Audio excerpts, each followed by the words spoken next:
વચને ધરી ધીરા સુન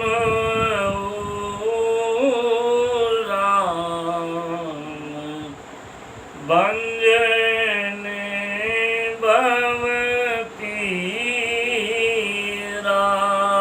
શ્રી રામ જય રામ જય જય રામ શ્રી રામ જય રામ જય જય રામ નાથ દશાનન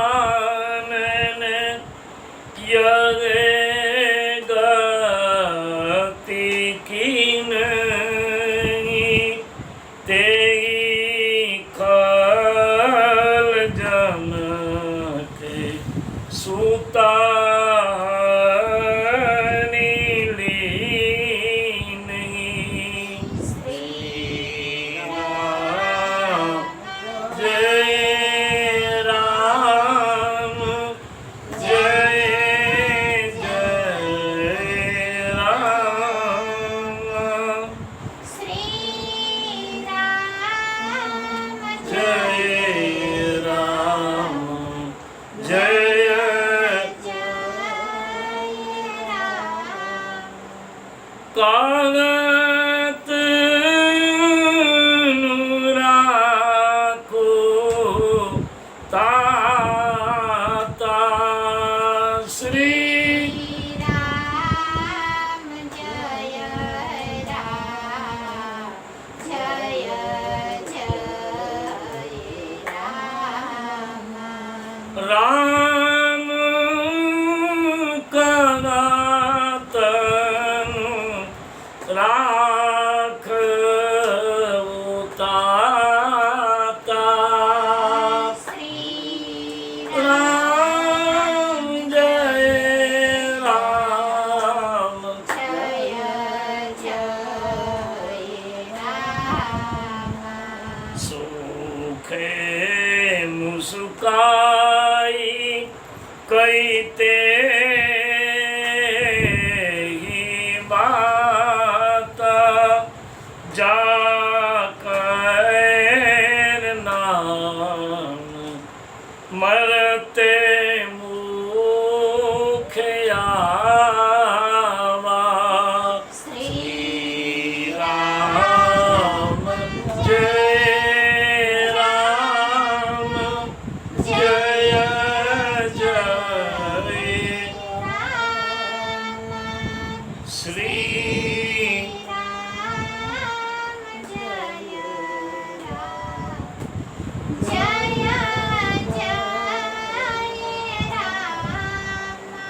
જય જય રામ જય જય રામ જય જય રામ બોલીએ હનુમાનજી મહારાજની જય શ્રી પૂજ્યપાદ ગોસ્વામી તુલસીદાસજી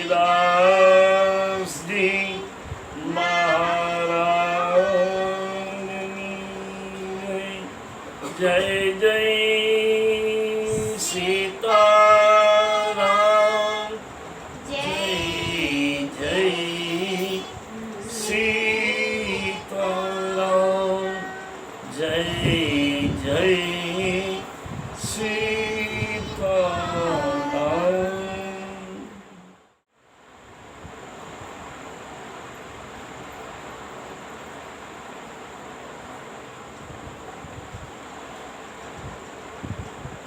રામકથામાં શ્રવણ કરતા સૌ યુટ્યુબની ચેનલ દ્વારા શ્રવણ કરતા સૌ શ્રોતા ભાઈ બહેનોને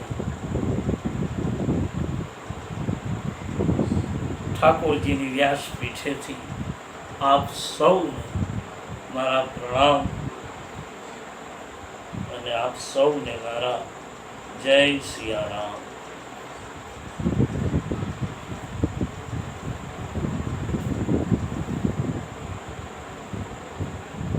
રામકથાના વિરામ સમયે અરણ્ય કાંડમાં ભગવાન રામ જાનકીની શોધ માટે નીકળ્યા. ગિધરાજ જટાયુને મળ્યા છે પ્રભુ,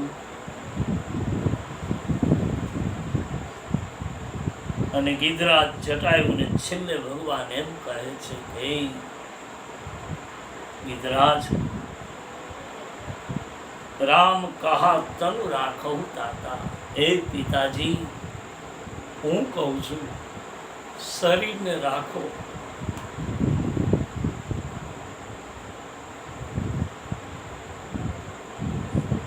અને મુખ મુસ્કાઈ કહી તે માતા. તુલસી કહે, જ્યારે ગિધરાજ જટાયુ હસતા હસતા જવાબ આપ્યો કે પ્રભુ, જાકર નામ મરત મુખ આવા. મરતી વેળાએ જેના મુખમાં ખાલી રા આવી જાય તો એની ગતિ થઈ જાય. અને આજ અધમ મોહ મુક્તાઈ, હું અધમમાં અધમ પક્ષી આમિષ ભોગી તમારા ખોળામાં બેઠો છું, અને જેની પીઠ ઉપર મારો રામ હાથ ફેરવે છે. હવે પ્રાણ રાખીને શું કરું પ્રભુ? પ્રાણ રાખવા નથી. મારી પ્રાણ છૂટે ત્યાં સુધી મને તમારી ગોદમાં રાખજો. ગિધરાજ જટાયુની ગતિ થઈ. માનસમાં લખ્યું છે કે અયોધ્યા સમ્રાટનું કર્મ ક્રિયા કાંડ રામ કરવા નથી રોકાયા, પણ ગિધરાજ જટાયુનું જંગલમાંથી કાષ્ટો મગાવી અને જાણે ભગવાન રામ કર્મકાંડની વિધિ કરી અને જાણે ગિધરાજ જટાયુનું અગ્નિદાહ આપ્યો છે. હરિરૂપ ધારણ કરી ગિધરાજ જટાયુ ગયા છે. ગીધનો ઉદ્ધાર કરી રામ લક્ષ્મણ ભગવતી સીતાની શોધ કરતા આગળ વધે છે. આગળ ગયા તો એક કબંધ નામનો એક રાક્ષસ મળે છે ભગવાન. કારણ કે એક તો જાનકીના વિરહમાં ભગવાન ક્રોધમાં હતા, એટલે કબંધ આવ્યો. એટલે ભગવાને કબંધની સાથે આવતાની સાથે ભગવાન રામે કબંધનો ઉદ્ધાર કર્યો. કબંધે પણ જ્યારે પ્રાણ છોડ્યા ત્યારે એ વખતે કબંધે ગંધર્વનું રૂપ ધારણ કર્યું અને ભગવાનને પ્રણામ કરી કબંધ કહે છે, પ્રભુ હું ગંધર્વ છું. એ સરકાર, મારું મૂળ રૂપ તો ગંધર્વનું છે. હું તો દેવતાઓને રાજી કરનારો એક ગંધર્વ છું, નાચગાન કરનારો છું. હે પ્રભુ, મેં મહાત્માઓનો અપરાધ કર્યો અને સંતોએ મને અંદંડકોનમાં શ્રાપ આપ્યો. મારે નહોતું કરવું જોઈતું, પણ મેં મહાત્માઓની સામે એની તપસ્યાનો ભંગ કરવા માટે મેં ત્યાં નાચ ગાનના અખાડા કર્યા અને તપસ્વીઓએ મને શ્રાપ આપ્યો કે જા તો કબંધ નામનો રાક્ષસ થઈ જા. તને એવી રીતનો અને કબંધનો અર્થ થાય છે કે એને એવી રીતના બંધનમાં વીંટાળી દીધો કે કબંધ પછી ક્યાંયથી હલી જ નથી.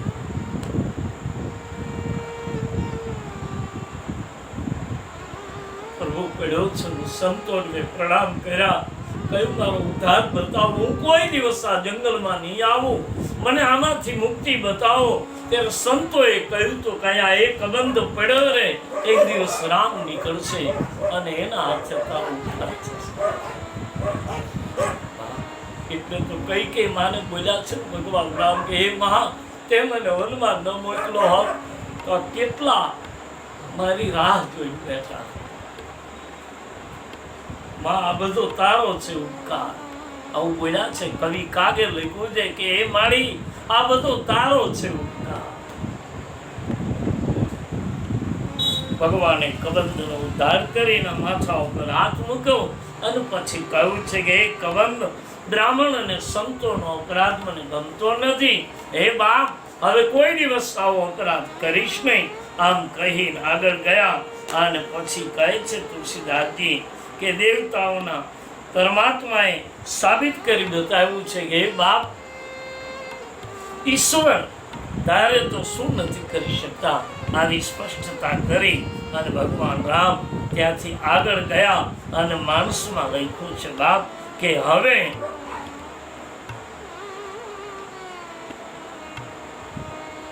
સબરીનો આશ્રમ આવે છે. ભગવાન રામ ત્યાં પહોંચે છે અને અદ્ભુત સબરીની એ લીલા અને મતંગજીના આશ્રમની જે સ્થિતિ જોઈ છે મારા તુલસી ચોપાઈ. તાગી દે ગતિ રામે ઉદારા સબરી કે આશ્રમ પગુધારા. શ્રી રામ જય રામ જય જય રામ. શ્રી રામ જય રામ જય જય રામ. આહી દે ગતિ રામે ઉદારા સબરી કે આશ્રમ પગુધારા. શ્રી રામ જય રામ જય જય. શ્રી રામ જય રામ જય જય રામ. સબરી દેખી રામ ગૃહ આયે. શ્રી રામ જય રામ જય જય રામ. સબરી દેખી રામ ગૃહ આયે. શ્રી રામ જય રામ જય જય રામ. मुनि के बचने समुझिय भाए. श्री राम जय राम જય જય રામ. मुनि के बचने समुझिय भाए. श्री राम જય રામ જય જય રામ. કબંધનો ઉદ્ધાર કરી ભગવાન આગળ ગયા તો સબરીજીનો આશ્રમ આવે છે. લક્ષ્મણજીને એક ક્ષણ માટે શંકા પડી. લક્ષ્મણે કહ્યું મોટા ભાઈ, તમને કઈ સંભળાય છે કે કેમ? લક્ષ્મણ, નથી લાગતું પ્રભુ તમારા નામનું જાણે કોઈ રટન કરતું હોય. દિશામાં અને જાણે પશુ પક્ષીના વૃક્ષના પાંદમાં ઝાડમાં પાંદમાં જાણે રામ રામ રામ રામ સ્મરણ થાય. પ્રભુ, મને શંકા એ પડે છે પ્રભુ, આ રાક્ષસી વન છે. આ કોઈ માયાવી રાક્ષસે તો માયા નથી કરીને પ્રભુ. અને કદાચ એ માયાવીના રાક્ષસી માયાવીની માયામાં તો આપણે નથી ને. બહુ સુંદર જવાબ આપ્યો લખન બાપ, ચિંતા ન કર. લક્ષ્મણ, આપણાથી માયા તો કોસો દૂર રહે ને. આટલું બોલતા ભગવાન રામની આંખમાં આંસુ. લક્ષ્મણજી કહ્યું મોટા ભાઈ, આપની આંખમાં આંસુ? કે આ લક્ષ્મણ બોલે શું કે આંસુ એ વાતના છે લક્ષ્મણ કે અત્યાર સુધી તો આપણે અનેક સંતોના દર્શન કર્યા, સંતોને દર્શન આપ્યા, પણ એ લક્ષ્મણ હવે એક ભારતની ભૂમિની એક એવી મહિલા આવે છે કે જેને પહેલી વખત હું દર્શન કરવા જઉં છું. અહલ્યાને મળ્યો ત્યારે તો અહલ્યા મારી પ્રતીક્ષામાં હતી કે એનો ઉદ્ધાર થઈ જાય. લક્ષ્મણ, આ એક એવી મહિલા છે કે એને નથી ઉદ્ધાર જોતો, નથી એને કોઈ મુક્તિ જોઈતી, કે નથી એને કોઈ સંસારની પડી. આવી એક મહિલા આવે છે ને એનો આશ્રમ છે. લક્ષ્મણને કહે છે ભગવાન, હે લક્ષ્મણ સાંભળી લે બાપ, આ દુનિયામાં માનવીના જપ સંખ્યાની એટલી તાકાત છે, જપ અને સાધનાની એટલી તાકાત છે કે અમુક વર્ષો પછી બાપ આપણે બોલવું ન પડે, પ્રકૃતિ બોલતી હોય. હજી યુગો થયા, વર્ષો થયા, તો અમુક ભૂમિમાં તમે જાઓ તો હજી રળિયામણું લાગે છે, નહીંતર હજારો વર્ષો પહેલા કોઈ તપ કરી ગયા છે. પણ હજી એમ થાય કે હાલો ને જાય, અને ત્યાં જાય ત્યાં આપણને ખબર નથી પડતી કાંઈ આપણને કે શું છે. ત્યાં ધરતી આપણા જેવી જ છે, પણ છતાંય એ ભૂમિકામાં, એ ભૂમિમાં પગ મૂકો ત્યાં અંદરથી એમ થાય જાણે હજી રોકાઈ જાય. હરિદ્વાર તમે જાઓ એટલે એમ થાય કે હજી રોકાઈ જાય, હજી રોકાઈ જાય, હજી રોકાઈ જાય. આવી ભૂમિ છે. પગ મૂકો ત્યાં ખબર નથી. અયોધ્યા જાઓ તમે, ગોકુળ મથુરા જાઓ તમે, એ ધરતીમાં જ્યાં કૃષ્ણ અને સંતો જ્યાં આટા મારી ગયા છે એ ધરતી હતી. આજ પણ આપણને એમ થાય છે.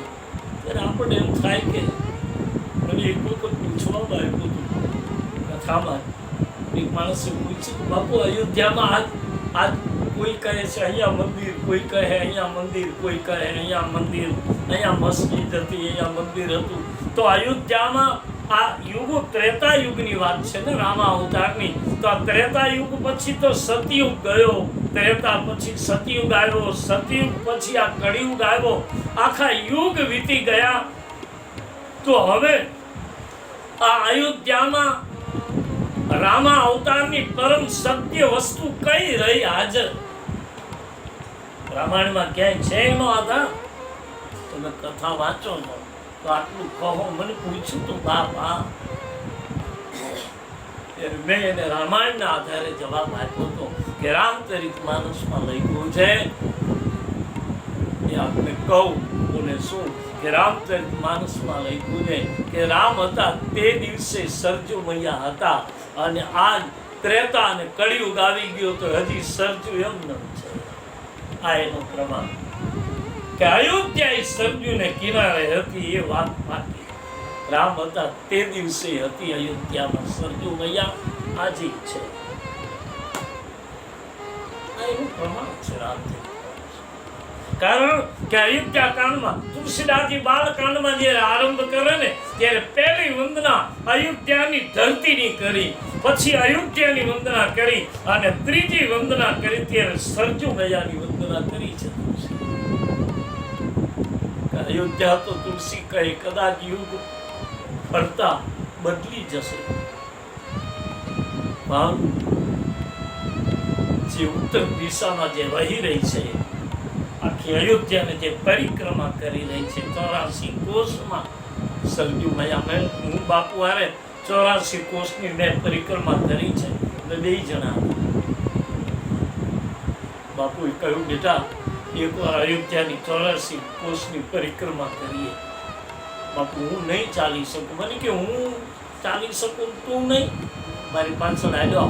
અને મને મોર ન થવા દીધો બાપુએ. હા, અને વળી મને કહ્યું બેટા હું ખુલ્લા પગે, તમે બે જણા ખુલ્લા. બે પરિક્રમા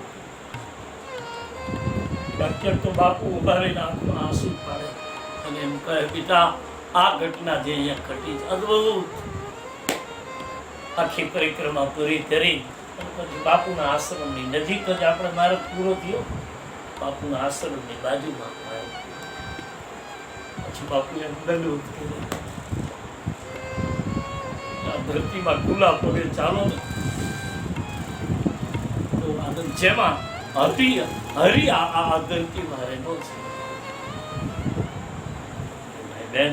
એટલે આજ પણ સમજુ છે રામા અવતારમાં હતા અને હજી કદાચ ગમે એટલા યુગ જતા રહેશે તો ગંગા જમુના અને સરજુ મૈયા આ નહીં જાય. આજ ભગવાન કહે છે હે બાપ લખાણ જે આશ્રમમાં આપણે જઈ રહ્યા છે કોઈ અપેક્ષા નથી એવી સબરી મૈયા છે.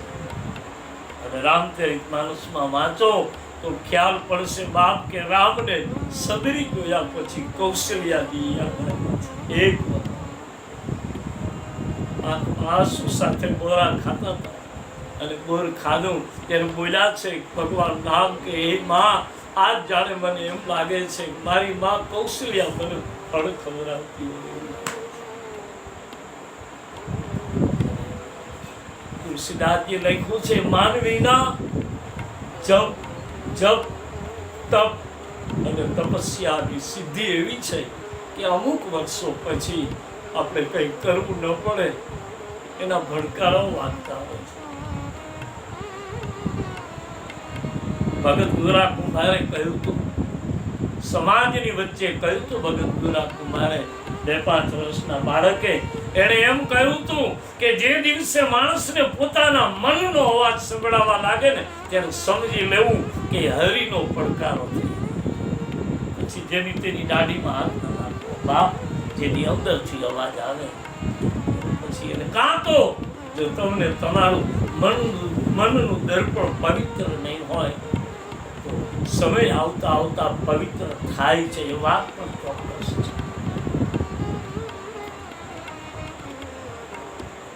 કહે છે જપ સંખ્યાની તાકાત એટલી છે લક્ષ્મણ એને એટલી તપસ્યા તો બીજી શું કરી.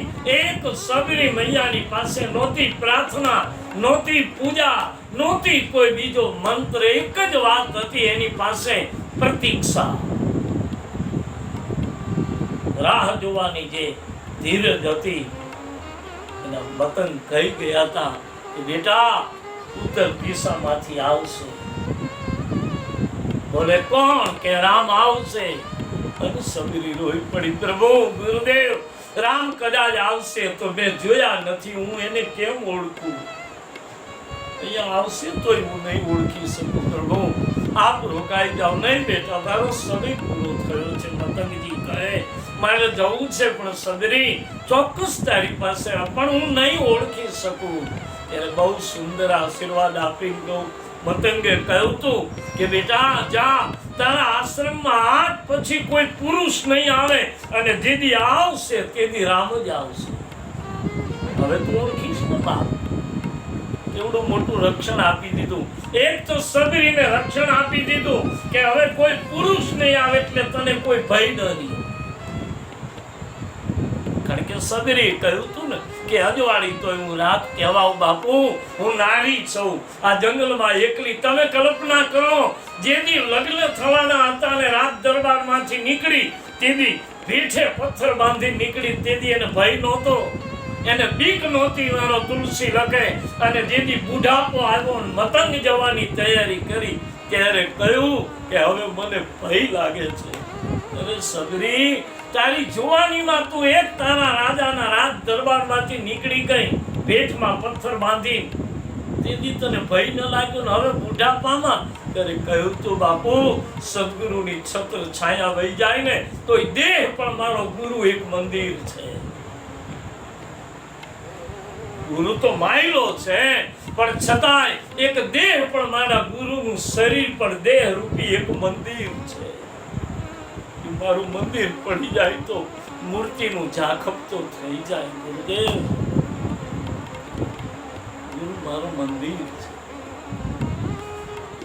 બીજા મંદિર વાળાને જોયા નથી પણ મારા માટે મારો ગુરુ મંદિરમાંથી નીકળી મારી પૂજા પકડવા આવ્યો એવો મને ભરોસો છે. ગુરુદેવ મતંગને કહ્યું એટલે બાકી સગરીને કોનો ભય હોય બાપ. જેની ભજન સંખ્યામાં ભગવાન રામને કહેવું પડ્યું કે દેખ તો ખરો લખાણ આનું ભજન કેવું પાક્યું કે આ વૃક્ષના પાંદમાં રામ રામ રામ રામનો રણકાર સંભળાય છે. સ્વામી રામદાસજીએ તો એની ડાયરીમાં લખ્યું છે કે દુનિયાનો કોઈ પણ માનવી જો 13 કરોડ હરિ નામનો જાપ 13 કરોડ રામ નામના મંત્રનો જાપ જપે તો એના કળિયુગમાં પણ રામદાસ એમ કહેતા, સ્વામી રામદાસ એમ કહેતા, એની ડાયરીમાં લખ્યું છે એમ કહે છે કે આ કલિકાળમાં 13 કરોડ રામ નામનો જો જપ કરે તો એને આજ કળિયુગમાં પણ સાક્ષાત્કાર હરિનો થાય. આ મારો અનુભવ છે, રામદાસ કહે છે. આવી જેની જપ સંખ્યા હતી એવી સબરી મૈયાના આશ્રમમાં પ્રભુ પધાર્યા છે.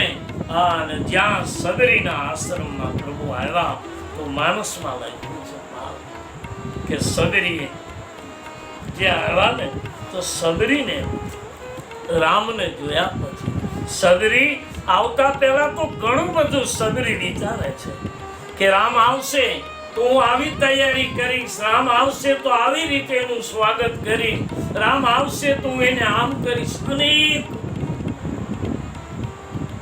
મનના મનોરથો ઘડે છે. પણ ત્યાં રામ આવ્યા અને સબરી શબ્દ ન ઊભી થઈ શકી, ન સામે ચાલી શકી.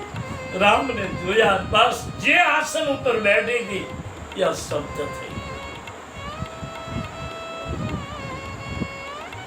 આખા રામચરિત માનસમાં કે બીજા કોઈ પણ શાસ્ત્રમાં ક્યાંય પણ સબરીનું નામ નથી મળતું. લઈ લો, ક્યાંય પણ સબરીનું નામ નથી મળતું. કારણ સબરી એક સબ રાજાની કન્યા હતી અને યુવાની માં એના લગ્ન વખતે નીકળી ગઈ. આપણે ઘણી વાર પ્રસંગ કયો છે યુટ્યુબમાં. મને આ નેત્રવાળા નાયણભાઈ કહેતા હતા કે બાપુ અમે રોજ 8-10 જણા રાત્રે અમે કાયમ લગભગ છૂટતા નથી, રોજ અહીંયા ચાલુ છે ને આપણે રોજ, કારણ કે આમાં જાય રોજ સાંભળી જ બાપ. મારે કહેવું છે એટલું જ કે સબરી મૈયા એક સબર રાજાની કન્યા છે. જે જંગલનો રાજા ભીલ જે સબર છે, અને આપણે ત્યાં કોઈ પણ પુત્રીનો નામ એના પિતાના નામ ઉપર પડતું, કારણ કે પહેલી પુત્રી જન્મે એટલે એના પિતાના નામ ઉપર નામકરણ થતા. આ પરંપરા ઘણો સમય સુધી ચાલી છે. આ કૌશલ દેશના રાજા કૌશલપુર રાજા એના ઉપરથી નામ પડ્યું હતું કૌશલ્યાજી. કૈકેયી દેશના રાજા એના ઉપરથી પડ્યું હતું કૈકેયી. એમ સબર દેશનો રાજા એની દીકરી એક જ લાડકવાઈ પુત્રી જેનું નામ સબરી પડ્યું. બહુ મોટા રાજાને ત્યાં કન્યાનો વિવાહ કરવાની તૈયારી કરી અને સગાઈ ટૂંકમાં થઈ. અને જ્યારે એની જાડેરી જાન આવે છે, સાંજનો સમય છે, સવારે સબરીની જાન આવે છે. અને જ્યાં સંપૂર્ણ તૈયારી થઈ ચૂકી, રાત્રિનો સમય અને સુંદર એવા રાજમહેલમાં સબરીનો શ્રૃંગાર થાય છે. 5-7 સખીઓ બેઠી છે. કોઈ માથું ઓળે છે, કોઈ હાથની મહેંદી કરે છે, કારણ કે સવારે માંડવે પરણવાનું છે સબરીને. યુવાન દીકરી છે. સબરી જ્યાં પોતાની મહેલના એક બારીમાંથી ડોકિયું પહેર્યું તો પાછળના ભાગમાં વિશાળ એક મેદાનમાં હજારો પશુઓ બાંધ્યા છે, વીરા છે. સબરી પૂછે છે કે બહેનો આટલા બધા પશુઓ કેમ બાંધ્યા છે? કે બોલે તને ખબર નથી સબરી? બોલે કેમ? કે તારા લગ્ન છે, આવતીકાલે જાડી જાન આવે. તારા પિતા તો ભીલોના રાજા છે અને બહુ મોટી જાન આવે, આ બધાને ભોજન કરાવવું પડે. એટલે બેન તને ખબર નથી, આપણે આ તો આપણો ખોરાક છે. ક્ષણ માટે સગરી કાપવા લાગી. અને મારો તુલસી એમ કહે છે કે જ્યારે આત્મા આપણે કહીને કે ઈશ્વર અંશ જીવ અવિનાશી, ગીતામાં કહ્યું છે ને કે હે અર્જુન, આત્મા તો મારો અમર છે, એને કઈ થતું નથી. આવન જવન તો આત્મા કરે છે. હા, ચોક્કસ એની મનની વાસનાઓ એના ભેળી જાય છે, ચોક્કસ. તમે એટલા અવતાર લે ને તો પણ મનની વાસના નથી જતી. એટલે આત્મા અમર છે. સદરીનો કયો જન્મ કયો હશે ખબર નહીં, એનો ઇતિહાસ આપણે સાંભળ્યો નથી એટલે આપણને ખબર નથી, પણ હશે કોઈ પહોંચેલો આત્મા એટલે જાગ્યો. અને જાગતાની સાથે સદરીને એમ થયું કે ઘડી ભરના એક ક્ષણિક સુખ માટે, ઘડી ભરના સુખ માટે આટલા જીવોની હિંસા થઈ જશે, અને આટલા જીવોની હિંસા કરીને પછી મારે સંસારના સુખ માણવાના. પણ ખેર, હવે જો મારા પિતાને કઈ કહીશ તો વાત બગડી જશે. એટલે તુરંત શ્રૃંગાર કરતી સખીઓની સામે એને શ્રૃંગાર ગમ્યો નહીં, અને એને કહ્યું કે બેન, મારી તબિયત સારી નથી, શ્રૃંગાર હવે બસ બસ, હવે વધારે શ્રૃંગાર નથી કરવો મને, અને મારે સવારે વિધિવત લગ્ન છે, તમે જાઓ જાઓ સખીઓ, તમે જાઓ અને મને સુવા દો બસ. સદરી બધી સખીઓને રજા આપી દીધી, અને જાણે એવી રીતે રજા આપી કે જાણે સદરીની છેલ્લી વિદાય હોય એમ સખીઓને ભેટી ભેટીને રજા આપી. સખીઓ કહે પણ બેન, સવારે તો અમે આવવાના છીએ, હજી તમને શ્રૃંગાર બાકી છે, આપની વિધિ લગ્નની બાકી છે. બેન આટલી બોલે નહીં, મને ભેટતા જાઓ, મને મળતા જાઓ. અને છેલ્લી જાણે મુલાકાત આપ સદરી સમજી ગઈ હતી.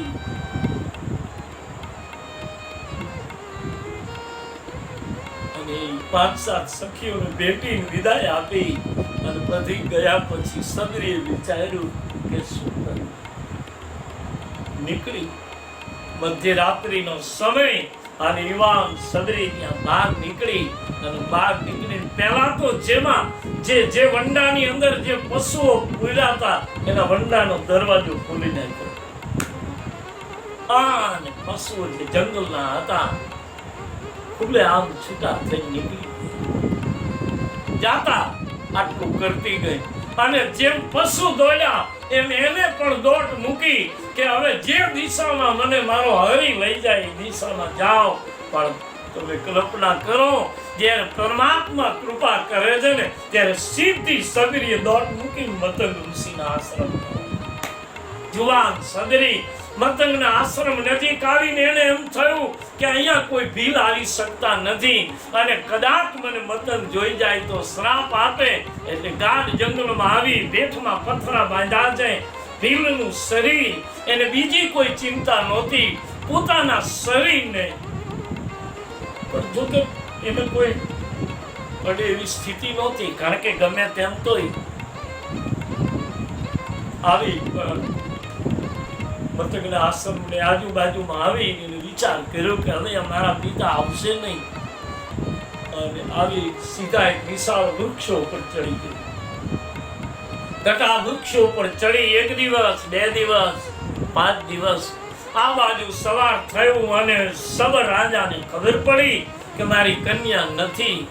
સબરને બહુ ચિંતા થઈ કે જાન આવશે હું શું ઉત્તર આપીશ, મારી ઇજ્જત જશે. અને સબરે પછી સવારે એની સૈન્યને રવાનું કર્યું કે ગમે ત્યાંથી પાતાળમાંથી પણ મારી સદરીને ગોતી લાવો. અને કોણ લઈ ગયું? અને પછી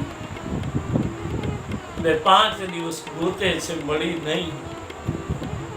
ત્યારે બાપ પાછા આવે છે. આ બાજુ સદરી 2-5 દિવસ થયા, થોડીક શાંતિ થઈ. 2-5 દિવસ પછી વૃક્ષના પાન ફળ ફૂલ ખાઈ લે, દિવસ વિતાવે.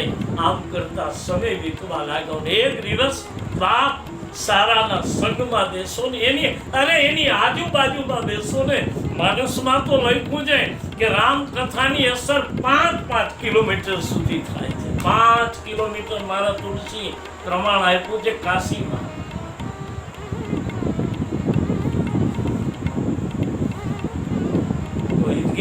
પ્રસન્ન થાય. ભજનનો પ્રભાવ છે બાપ. અને એવા વખતે સબરીને વિચાર આવ્યો અને એને એમ થયું કે જો આમ ને આમ પડી રહીશ અને દિવસો મારા જતા રહેશે, મારા જીવનનો શું અંત થશે? હવે સંસાર તો મેં છોડ્યો છે, હવે ત્યાં મારે કોઈ જવાનો મારો કોઈ અર્થ નથી. અને એવા સમયે વિચાર કરે છે સદરી કે હવે શું કરું. એ સમય સદરીને એમ થયું કે લાવ હું જાઉં અને હવે આ મતંગ ઋષિના આશ્રમથી માં પંપા સરોવર સુધીના માર્ગને સાફ કરું. સદરી રોજ જાય છે, આટલી તો સેવા કરું, પણ ભય લાગે છે કે મને સંતો જોઈ જશે તો શ્રાપ આપશે. છતાંય બહુ મોડી રાત્રિ જાય અને વહેલા પાછી આવી જાય. પછી તો એનો ક્રમ થઈ ગયો બાપ. પછી એમ થયું કે હવે હું કદાચ હાથેથી સાફ કરીશ તો પણ મારો અવાજ સાંભળી જશે, એટલે પોતાના હાથથી સાફ કરે છે. ઝાડુ છોડી દીધું, હાથથી માર્ગ સાફ કર્યો. એમાં એક દિવસ મતંગના શિષ્યો સ્નાન કરીને આવ્યા અને સદરીને વૃદ્ધાવસ્થા આવી ગઈ, જેના કારણે મોડું થયું અને પાછા વળ્યા તો મતંગના શિષ્યનો ભેટ અને એને આવીને કહ્યું કે સદરી, પીરડી તો કોણ છે? બોલે હું સબરની કન્યા છું. અહીંયા તને ખબર નથી કે મતંગના આશ્રમની આજુબાજુ કોઈ ભીલ આવી નથી શકતા. અમારા ગુરુ તને જોઈ જશે તો શ્રાપ આપશે. જ્યાં તું નીકળી જા. આટલું કહીને જ્યાં ગયા અને જ્યાં પંપા સરોવરમાં ગયા તો આખું પંપા સરોવર લોહીથી પાણી નથી. પાછા આવ્યા, આવી ગુરુદેવને કહે છે, ગુરુદેવ, હા, આપણા પંપાપુરમાં પંપા સરોવરમાં આજ લોહીથી ભર્યું છે. જે સંતના હૃદય જેવું શીતળ જળથી ભરેલું તો એ લોહીથી ભરેલું છે. એવા વખતે પતંગે તપસ્યા માંડી, એક ક્ષણમાં તપસ્યા માંડી અને મતંગે સાધનાની સિદ્ધિથી જોયું તો એને સદરી દેખાયું. જ્યાં સદરીના મતંગે દર્શન કર્યા અને તુરંત આંખ ખોલીને કહ્યું કે શિષ્યો, તમને કોઈ દેવની સ્ત્રી મળી હતી? બોલે હા બાપુ, મળી હતી. તો કે બોલે તમે એને કઈ કહ્યું કે હા બાપુ, અમે એને ઠપકો આપ્યો અને અમે એને કહ્યું કે તું જતી રહે, આ આશ્રમથી કોઈ ભીલો આવી નથી શકતા અને ગુરુદેવ તને જોશે તો શ્રાપ આપશે. બસ એ જે તમે અપરાધ કર્યો છે એ અપરાધના પ્રતાપે આ લોહીનું તણાવ થયું છે. હવે જાઓ, એ ભીલની મહિલાને ગોતો. અને મતંગના શિષ્યો આવે છે, સદરીનો પુકાર કરે છે અને સદરી બહુ ઘટા વૃક્ષમાંથી અવાજ આપે છે, બાપજી હું અહીંયા છું. બહુ આટલા વૃક્ષો ઉપર બોલે હા. નીચે ઉતરી કહે છે, સંતો મને માફ કરજો, મારે બંને બાજુ ભય છે. જો નીચે રોકાવ તો મારા પિતાનો મને ભય છે, રાજા છે, મને ગમે ત્યાંથી ગોતી લે. અને જો આપ જેવા સદગુરુ અને સંતોનો અપરાધ થઈ જાય તો મને શ્રાપનો ભય છે. શું કરું? નીચે ઉતરે છે. સાધુડાએ કહ્યું છે, સદરી, અમે તો તારી ભૂલ કરી, એનું પરિણામ અમને મળ્યું, અમે જોયું, પણ હવે અમારા ગુરુ તને તેડાવી છે, તને અમે બોલાવા આવ્યા છે. હાલો સદરી મૈયા. હૃદયમાં ભય છે.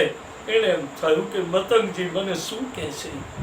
એકદમ આવી છે સદરી, મતંગજીને જોયા, સાડીનો છેડો પાછરી પ્રણામ કર્યા, બાપજી મને ક્ષમા કરજો. ભીલની સ્ત્રી આવી તમારા આશ્રમ અને તમારા આ જંગલને મેં અપવિત્ર કર્યું છે. પછી બાપ સદરીને કઈ કહેવું નથી પડ્યું. સાચો બુદ્ધ પુરુષ મળી જાય ને, જેને સાચો સદગુરુ મળી જાય ને, એને એનું પાપ ગાવું ન પડે. એનો ગુરુ એની સાધનાની સિદ્ધિમાં જોઈ લે કે તારા પાપ અને પુણ્ય કેટલા છે. જન્મ જન્મનું કહી દે બાપ. સદરીની તમામ સાધના એને જોઈ લીધી મતંગે અને કહ્યું, બેટા તે બહુ સારું કામ કર્યું છે. અમે તો કદાચ એ સગરી ત્યાગ લીધો હશે, એના કારણો પણ હશે. તારા ત્યાગનું કોઈ કારણ નથી. એક આટલા જીવને બચાવવા માટે તે તારું વૈરાગ્ય પણ તને અંદરથી જાગ્યું. આના જેવું બીજું કયો ત્યાગ કહેવાય સગરી? અને પછી સગરીને કહે છે તું અહીંયા રહે. અને સગરી રહી પછી મતંગ જાય છે. ત્યારે સગરી કહે છે કે સગરી ઉત્તર દિશામાંથી રામ આવશે. સગરી કહ્યું તું હું અનપઢ છું, નિરક્ષર છું, મને કંઈ આવડતું નથી, મને કઈ સાધના કયો તપ મને કઈ ખબર નથી. ગુરુદેવ હું શું કરું? એક જ વાત કરી હતી મતંગીએ કે બેટા બીજું કઈ નહીં, તો કે તારે પૂજા કરવાની જરૂર નથી, તારે પ્રાર્થના કરવાની જરૂર નથી સગરી. તો કે તું કેવળ અને કેવળ તું રામની પ્રતીક્ષા કરજે, એની રાહ જોજે. અને રાહ એવી રીતે જોજે જાણે હમણાં આવ્યો રામ, આવ્યો રામ, આ દેખાયો, આમથી આવે છે, અરે આ પાંદમાં છે, આ ઝાડમાં છે. આવી પ્રતીક્ષાથી રાહ જોજે અને એક દિવસ આવશે. આ સગરીની પ્રતીક્ષા પૂરી કરવા રામે કહ્યું, લખન આજ એવી સાધનામય મૂર્તિના દ્વારે આવ્યા છે કે જેની કોઈ સાધના નો. અને આપણે શું કરી શકીએ બાપ? એ તો આપણો ગુરુ કરી અને એમાંથી મેં તમને જેમ કહ્યું એમ એની 108ની માળામાંથી એકાદો મંત્રનો મણકો આપી દે તો આપણે કાંઈ કરવું ન પડે. આપણા મણકા તો એની મેળાએ પછી ફરતા હોય. હા, એના કહેલા એક સિદ્ધાંતને પકડી રાખવું, પછી આપણે કઈ કરવું. સગરી કઈ નથી કર્યું. રામ આવ્યા, લક્ષ્મણ આવ્યા, બંનેને જોયા છે. સગરી અનેક પ્રકારના વિચારો કરીને બેઠી હતી કે આવે તો આમ કરીશ, આવે પછી આમ કરીશ. રામને જોયા પછી શબ્દ થઈ ગઈ છે. રામ આવ્યા છે અને જ્યાં પ્રભુ રામ આવ્યા તો સગરી ઊભી તો થઈ, પ્રણામ ન કરી શકી. બાપ કંપવા લાગી, બે આંખમાંથી શ્રાવણ અને ભાદરવાના આંસુ પડ્યા. તુલસીદાસજીને કોઈ પૂછ્યું કે સગરી મૈયા કેમ શબ્દ થઈ ગયા બાબા, બતાવો. ત્યારે તુલસીજી એક જ જવાબ આપ્યો તો કે એ બાપ બીજું કઈ નહીં, તો કે સગરીને રામ જોયા પછી રામ તો આવી ગયા, મળી ગયા, દર્શન થઈ ગયા, બીજી તો એને કઈ ખબર નથી. પણ ગુરુ મતંગ યાદ આવ્યા કે આજ મારો ગુરુ હોત તો. સુતીક્ષણ બોલ્યા હતા ને કે ગુરુ ગોવિંદ દોનો ખડા, जिनको लागू पाए, बलिहारी आ गुरुदेवनी, जिनको दियो गोविंद बताए. સુતીક્ષણજીને અગસ્ત્યજીને ત્યાં સુતીક્ષણ રામને લઈને આવ્યા ત્યારે કહ્યું તું કે એક બાજુ મારો ગુરુ ઊભો છે, એક બાજુ મારો ગોવિંદ ઊભો છે, કોને પગે લાગુ? ગુરુ ગોવિંદ દોનો ખડા, હવે કિनको લાગુ પાય. પણ પછી વિચાર આવ્યો કે બલિહારી ગુરુદેવની, जिनको दियो गोविंद बताए. હું ક્યાં ઓળખતો હતો? મારા ગુરુએ મને ઓળખાણ કરાવી, મને સદગુરુએ ઓળખાણ કરાવી. સગરીને મતંગ યાદ આવ્યા છે. ભગવાને સગરી મૈયાની સામે બેઠા છે. સગરી અનેક પ્રકારના વિચારો કરે છે અને એણે એમ થયું કે હું અનપઢ, નિરક્ષર, મને કંઈ આવડે નહીં, હું કઈ સાધના કરું, કઈ પૂજા કરું, કંઈ કર્યું નહીં. અને પછી માણસમાં લખ્યું છે કે સગરીને એમ થયું કે લાવ જળ લઈ અને પ્રભુની જળ પ્રક્ષાલન કરું, ચરણ પ્રક્ષાલન કરું. અને જ્યાં ચરણ પ્રક્ષાલન કરવા ગઈ તો ન પાત્ર મળ્યું, ન પાણી મળ્યું, આમ હાથ રાખી બેસી ગયું. ગંગાને કિનારે કેવટને કહેવું પડ્યું પ્રભુ આ કાથરોટમાં ચરણ પધરાવો, તમે ચરણ ધોવા દિયો તો હું સામે કિનારે લઈ જાઓ. જનકપુરના દરબારમાં જનક રાજાને કહેવું પડ્યું રાઘવ તમારો ચરણ આપો, સોનાના પાત્રમાં ઉઠો, તમારો ધોઈ લઉં, મારે જાનકી રૂપી કન્યાદાન કરવું છે. અને એ ચરણ આ સબરીને કહેવું ન પડ્યું. જ્યાં સબરી આમ હાથ ધરતી ઉપર મૂકી અને આંખમાં આંસુ પાડતી હતી, ત્યાં પ્રભુએ બે ચરણ એના હાથ ઉપર પધરાવ્યા. આંખમાંથી આંસુ પડ્યા અને ભગવાનના ચરણ ધોવાયા. એ ચરણ ધોવાયેલા પોતાના આંખના આંસુ સબરી પીવે છે. લક્ષ્મણ તો શબ્દ થઈ ગયા છે, મોટા ભાઈ શું છે આ બધું? એને કહ્યું, લખન મેં તને કહ્યું તો બાપ, આ જપની સખ્યા એની તાકાત તું જોઈ લે. એને કેટલો વિચાર કરી રાખ્યો છે, પણ મને જોયા પછી બધું ભૂલી ગઈ. પાણી ભૂલી ગઈ, પાત્ર ભૂલી ગઈ. મારો રામ આજા મારા ગુરુનું આપેલું વચન, મારી પ્રતીક્ષા સાચી પડી.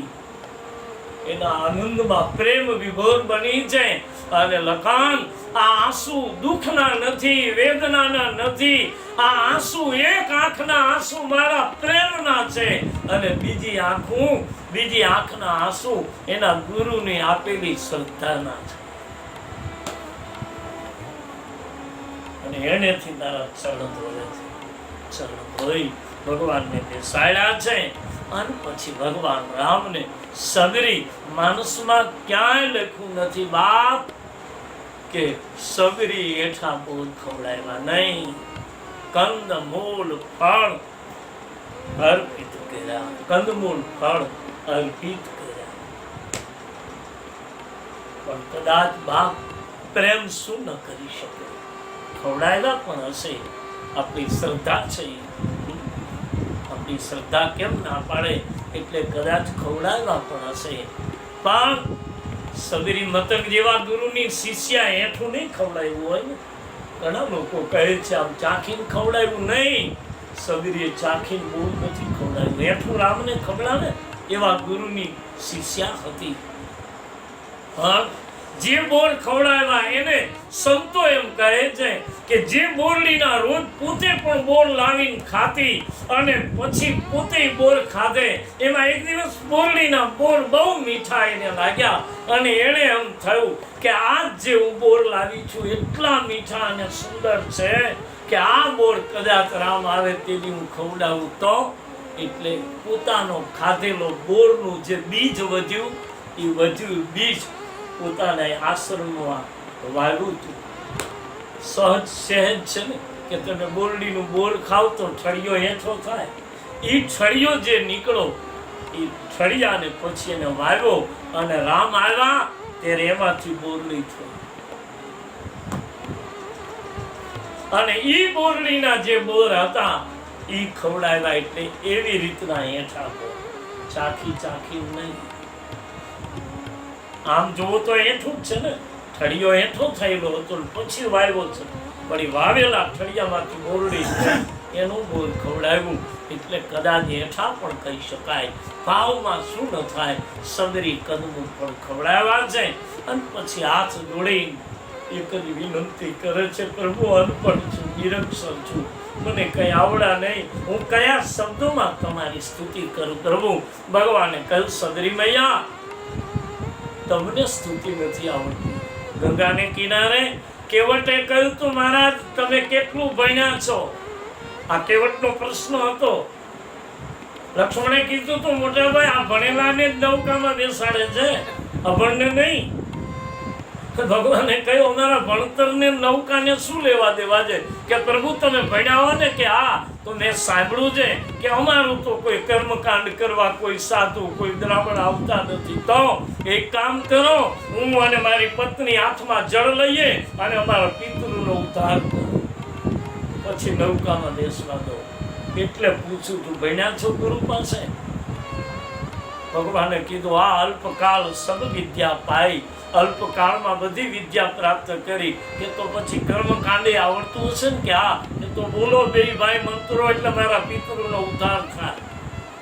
ત્યાં કેવટે કહ્યું તું કે તમે ભણ્યા છો કે નહીં? અહીંયા સબરીને કહેવું ન પડ્યું, રામે સામેથી કહ્યું, સબરી તમે અભણ છો. 2-3 વાર તમે બોલ્યા, હું અભણ છું, નિરક્ષર છું, અનપઢ છું, હું કયા શબ્દોમાં સ્તુતિ કરું? સબરી તમે નથી ભણ્યા, પણ હું તો ભણ્યો છું ને. તો કે હું તમારી પ્રાર્થના કરું. અહીંયા કહેવતને કેવું કહ્યું, અહીંયા રામને સામેથી કહ્યું કે હું ભણ્યો છું. અને હવે સાંભળો સ્તુતિ. અને જે નવધા ભક્તિ આવે છે રામના મુખે, એ સબરીની એક પણ ભક્તિની જરૂર નહોતી. પણ આ દુનિયાને મને તમને કંઈક મળે એટલા માટે રામે મેં તમને વારવાર કહ્યું છે વચ્ચે પ્રસંગોમાં કે ઈશ્વરે અને સંતોએ વારવાર સંવાદો કર્યા. અને આજ પણ ભગવાન રામ સબરીને 9 પ્રકારની ભક્તિ કરે છે. સબરી ભૈયા, તમારામાં તો 9 છે, પણ જો આ દુનિયાના જીવમાં આ 9 માંથી એક પણ હોય તો એ સબરી મને બહુ અત્યંત પ્રિય છે, અત્યંત વાલા છે, આમ કહી અને સબરીજીને હવે નવધા ભક્તિ ભગવાન કહે છે. એ નવધા ભક્તિ સબરીની ફરી પાછી આવતીકાલે આગળ વધારીશું. આજની રામકથાને વિરામ આપું, પણ પૂરી થાય એના પહેલા હરિના 1-2 મિનિટ ભાવથી પ્રેમથી બોલીએ હનુમાનજી મહારાજની. હે હરે રામ રામ રામ સીતા રામ રામ રામ. હરે રામ રામ રામ સીતા રામ રામ રામ. હરે રામ રામ રામ સીતા રામ રામ રામ. હરે રામ રામ રામ સીતા રામ રામ રામ. હરે રામ રામ રામ સીતા રામ રામ રામ. હરે રામ રામ સીતા રામ રામ રામ. સીતા રામ રામ રામ સીતા. રામ રામ રામ. કે બાપા રામ રામ રામ બાપા રામ રામ. રાધે શ્યામ શ્યામ શ્યામ રાધે. શ્યામ શ્યામ શ્યામ. બોલી શ્રી રામચંદ્ર ભગવાન